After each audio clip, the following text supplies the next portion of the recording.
Hello and welcome. آج کا جو ہمارا لیگل لیکچر ہے وہ ہے if woman is harassed at work place پر اگر کوئی عورت کو ہراساں کیا جاتا ہے تو پھر اس کے پاس کیا لیگل ریمیڈی ہے.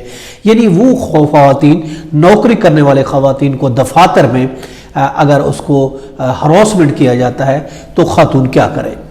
دیکھیں کیسے مجرموں کو سزا دلائے، آج ہم اس کے بارے میں دیکھتے ہیں. دیکھیں یہ ہماری یوں سمجھے ایک بدقسمتی سے ہمارے معاشرے میں خواتین کو ہراساں کرنے کے واقعات دن بدن جو بڑھتے جا رہے ہیں، چاہے وہ بازار ہوں، پبلک ٹرانسپورٹ ہو، آفیسز ہو. غرض ہے کہ ہر جگہ میں عورتوں کو جنسی طور پر ہراساں کرنے کے واقعات پیش آتے رہتے ہیں، اور اس کی روک تھام کے لیے گورنمنٹ نے مختلف قوانین جو وہ بنا ہے. اس طرح ایک قوانین نوکری کرنے والے خواتین کے لیے تھا جنسی ہراسگی سے بچانے اور متاثرہ خاتون کو فوری انصاف پہنچانے کے لیے the protection against harassment of the women at work place 2010 ایک قانون بنایا گیا تھا، جس کا کے لیے جو ان خواتین کے لیے جو آفیسز میں کام کرتی ہیں. یہ قانون بنانے کا کیا مقصد؟ دیکھیں ایک خاتون جو اپنے گھر سے اس وجہ سے نکلتی ہے کہ وہ اپنا اور اپنے گھر والوں کا پیٹ پال سکے، دو پیسے حلال رزق سے کما سکے. جب کام کرنے والی جگہ پر ان کی عزت پر حملہ ہوتا ہے اور اس کی مجبوری سے وہ ناجائز فائدہ اٹھانے کی کوشش کی جائے تو اس سے بڑا ظلم اور کیا ہو سکتا ہے.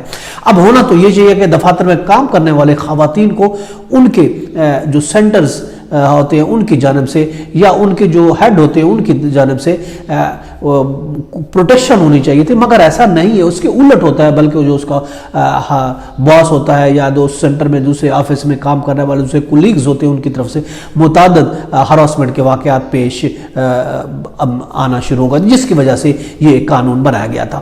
اب اگر ہم دیکھتے ہیں کہ یہ سیکسول ہراسمنٹ کا قانون ہے کیا، جنسی ہراسگی کا قانون کیا ہے. دیکھیں قانون کے تحت اگر کوئی شخص کسی خاتون سے غلط بات کرتا ہے، غلط حرکت کرتا ہے یا کسی خاتون کو مجبور کرتا ہے کہ وہ اس کو جنسی طور پر اس کو فائدہ پہنچائے، عورت کو کسی قسم کا فائدہ پہنچانے کا وعدہ کر کے اس سے جنسی کوئی بینیفٹ کے طریقے سے اس کو تنگ کرتا ہے، یہ تمام چیزیں جو ہے سیکسول ہراسمنٹ کے زمرے میں آتی ہے. مگر انڈائریکٹ یہ اس خاتون کو اس ایکٹ کے تحت اس کو نوکری جو کرنے والے خواتین ہیں اس کے لیے قانون نے اس کے لیے پروٹیکشن فراہم کی ہے. اس قانون کے تحت جو آفیسز کمپنی میں انکوائری اور کمیٹی کا قیام جو ہے وہ بھی عمل میں لایا گیا ہے، جس کا مقصد یہ خواتین ملازمین کی جانب سے ملنے والی جو ہراسمنٹ ہے اس کی شکایت کا فوری طور پر ازالہ کیا جا سکے. اس قانون کے تحت شکایت موصول ہونے پر انکوائری کمیٹی ہراساں کرنے والے ملازم کو بلاتی ہے اور اس سے اس کا موقف سنا جاتا ہے.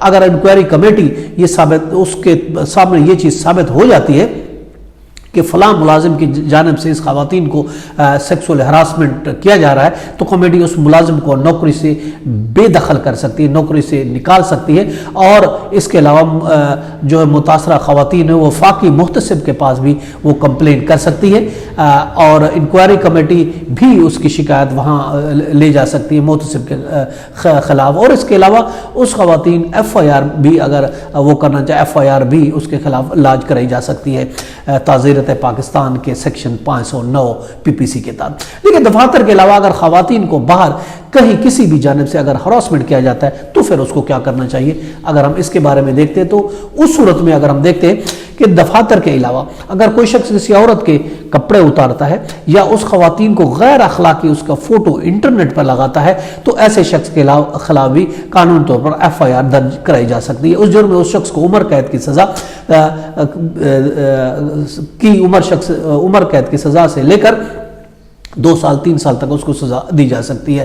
اور اسی طرح تعزیرت پاکستان 354 کے تحت اس عورت کو اگر کوئی نازیبہ الفاظ کا ہے تو اس شخص کے خلاف بھی ایف آئی آر درج ہو سکتے ہیں اور شخص کو تعزیر پاکستان کے سیکشن 509 کے تحت 3 سال قید اور 5 لاکھ تک جرمانہ ہو سکتا ہے. اور اسی طرح اس سیکشن کے تحت جیسا کہ ہم نے پہلے اس چیز کا ذکر بھی کیا، کسی فیکٹری میں آفس میں جو ہے کہیں پہ بھی اگر اس کو کام کرنے والے خواتین کو ہراسمنٹ کیا جاتا ہے تو اس صورت میں اس کے پاس یہی ہراسمنٹ کا جو قانون ہے protection against harassment for women at work place act ہے 2010، اس کے تحت اس خواتین کا ازالہ موجود ہے. یہ تھا ہمارا آج کا لیگل لیکچر. اس کے ساتھ اجازت دیجیے، کل پھر ملیں گے. Have a nice day. اللہ حافظ.